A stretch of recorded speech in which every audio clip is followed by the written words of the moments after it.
Et dans le studio d'Europe 1, et là nous allons en venir aux choses sérieuses. Nous sommes également avec Pierre Noisa. Merci d'être avec nous. Pierre Noisa, vous êtes président fondateur de Paymium, qui est une société dans la crypto-monnaie. Et votre fille, il y a quelques mois, a subi une tentative d'enlèvement. C'était en plein cœur de Paris, en mai 2025. Et notre premier thème ce matin, et je le propose aux auditeurs, c'est sur l'insécurité. Et la question qu'on pose, c'est qu'attend Emmanuel Macron ? Ça fait 9 ans qu'il est à la tête du pays. Et l'insécurité explose en France, les chiffres de la délinquance également, et notamment des violences sur les personnes.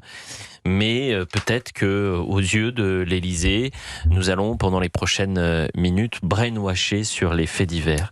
J'ai fait une promesse à Florence hier. Florence est la maman de Théo. Théo qui a été, vous le savez, chers auditeurs d'Europe 1, si vous nous suivez quotidiennement, agressé il y a tout juste une semaine, violemment agressé pour un téléphone.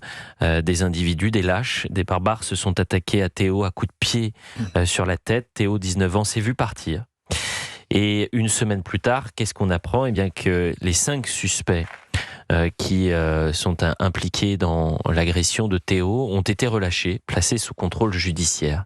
Et pour la maman de Théo, c'est absolument insupportable de voir à quel point la victime dans cette affaire est délaissée par la justice. Et la maman de Théo n'est absolument pas dans un désir de vengeance. Il n'y a aucune haine, aucune volonté de diviser les Français, mais de réveiller l'État, et notamment le chef de l'État, en lui disant écoutez-nous, aidez-nous, parce que vous avez une France honnête, une France qui travaille, une France qui avance, qui aspire à de belles choses, et qui voit sa vie basculer parce que elle est confrontée à cet ensauvagement de la société. Et cette émission, Elliot Deval-et-vous, cette promesse qu'on fait, c'est de donner la parole, bien sûr, aux auditeurs, de donner la parole à la France silencieuse, et on a l'honneur et la chance d'avoir une marraine pour cette émission. Et cette marraine, c'est Harmonie Comines. Et dans l'histoire, Harmonie Comines, il y aura finalement un avant et un après, puisque Harmonie Comines est la veuve d'Éric Comines, gendarme tué en 2024 après avoir été percuté par un chauffard, un délinquant multirécidiviste. Harmonie Comines a eu le courage de prendre la parole pour dire la France a tué mon mari. Elle parle de l'État français qui n'a pas su protéger justement la société de ces bombes à retardement. Et depuis la prise de parole d'Harmonie Comines, beaucoup de mères ont décidé de prendre la parole, et on les appelle désormais les mères courage. On pense à la maman d'Elias, on pense aussi à la maman de Lola qui a pris la parole. Philippine. Les parents de Philippine également. Je pense à Claire Géronimi, qui n'est pas maman, mais qui elle-même a été victime d'un viol par un individu qui était sous le coup d'une obligation de quitter le territoire français. Et à chaque fois que je prends l'antenne sur Europe 1, j'ai une pensée pour Harmonie Comines qui est en direct avec nous aujourd'hui. Chère Harmonie Comines, merci d'être avec nous. Bonjour Elliot et bonjour à toute l'équipe. Ça me fait plaisir de vous avoir en direct, chère Harmonie. C'est toujours évidemment un bonheur de pouvoir échanger avec vous. Et vous ne pouvez pas imaginer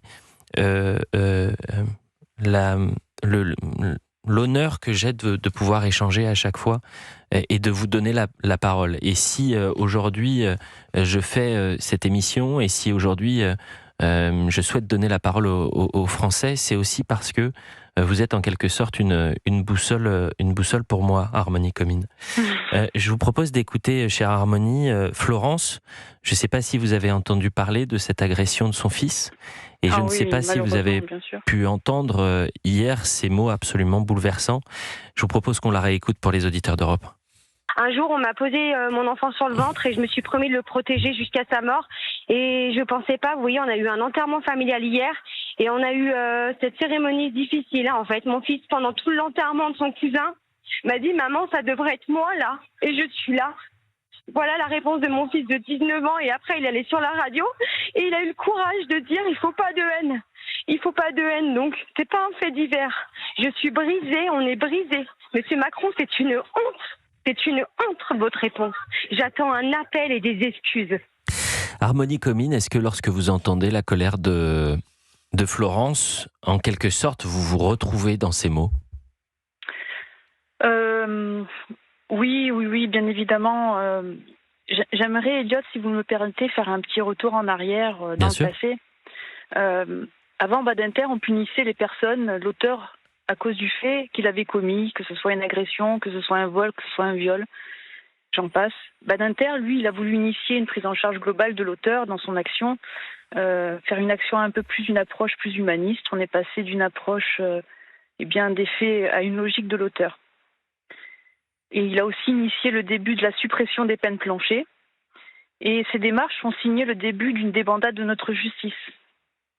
2014, on a Taubira, garde des Sceaux, qui fait passer la suppression des peines planchées dans une objectivité de continuité, mais aussi une économie du taux et des diminutions d'emprisonnement. Et par ailleurs, on considère que l'auteur, il est victime d'une société, victime d'un échec social.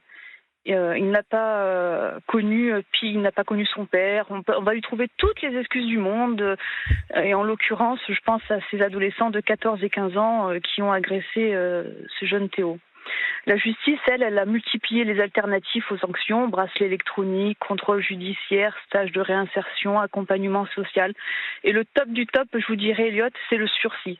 Le sursis qui ne sert strictement à rien. Dans ces démarches, l'auteur, lui, il est vu comme une victime de la société. Et dès lors, aujourd'hui, les infractions, les délits, les crimes ne font plus peur aux auteurs car il n'y a plus de vraies sanctions pénales. C'est ça, en fait, le problème aujourd'hui. C'est qu'il n'y a plus de sanctions pénales. Les auteurs n'ont pas peur de la justice. Il suffit de voir le taux de récidive qui atteste de l'échec global de notre justice depuis 40 ans, 4 décennies. Le constat, c'est une vision humaniste qui est franchement candide. Elle ne fonctionne pas. Ça, c'est la réalité, ça ne fonctionne pas. Et qu'on ne me dise pas que les tribunaux sont surchargés, parce qu'en fait, ce sont les magistrats qui ont suivi cette ligne de conduite, qui ont une vision à court terme. Donc, il n'y a pas de sanction pénale. Donc, s'il y avait une vraie sanction pénale, il y aurait certainement moins de récidives et donc moins de procédures et donc moins d'engorgement des tribunaux. Aujourd'hui, Théo est victime de notre société qui est totalement défaillante. Elle ne nous protège pas, elle ne nous protège plus depuis bien des années. Les récidivistes qui sont âgés seulement de 14 et 15 ans n'ont pas peur car ils savent pertinemment qu'ils n'auront pas ou peu de sanctions pénales. Cette approche trop humaniste est encore plus flagrante avec les auteurs mineurs parce que l'excuse de la minorité les déleste complètement de la responsabilité civile, des actes qu'ils ont commis. Moi, je me sens concernée effectivement parce que mon mari a été tué, mais je m'imagine à la place de cette maman qui doit être abîmée vraiment, et surtout ce pauvre gamin qui doit, ne peut certainement plus oser sortir. Vraiment, j'ai beaucoup de peine pour eux.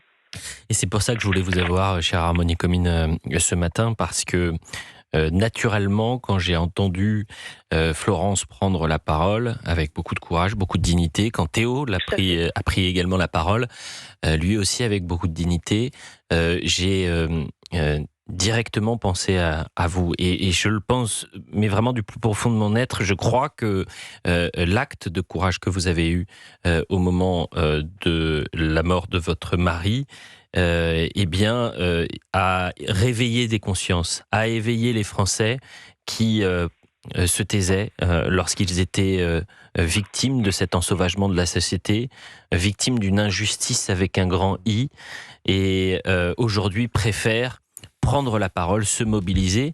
Et je sais que Florence souhaite lancer une mobilisation à Lyon mardi, avec plusieurs familles lyonnaises, avec les politiques, avec la presse. Mais peut-être qu'un jour, dans les prochains mois, vous, famille de victimes, vous lancerez une grande mobilisation nationale, avec une grande marche, une grande manifestation, que sais-je, pour aussi réveiller un État qui est défaillant. Georges Fenech.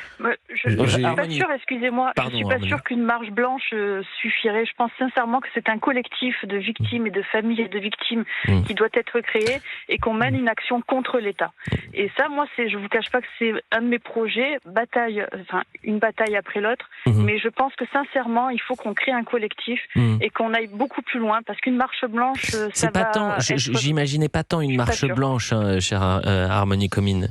Mais quand on a une France en danger comme aujourd'hui, avec des Français qui sont en grande difficulté aujourd'hui, d'avoir une mobilisation regroupant des dizaines de milliers de personnes, que sais-je, non pas dans la violence bien sûr, mais j'ai pensé à ça au moment de la déclaration de Florence hier, qui souhaitait se rassembler. On est au-delà du vous n'aurez pas ma haine ou d'une marche blanche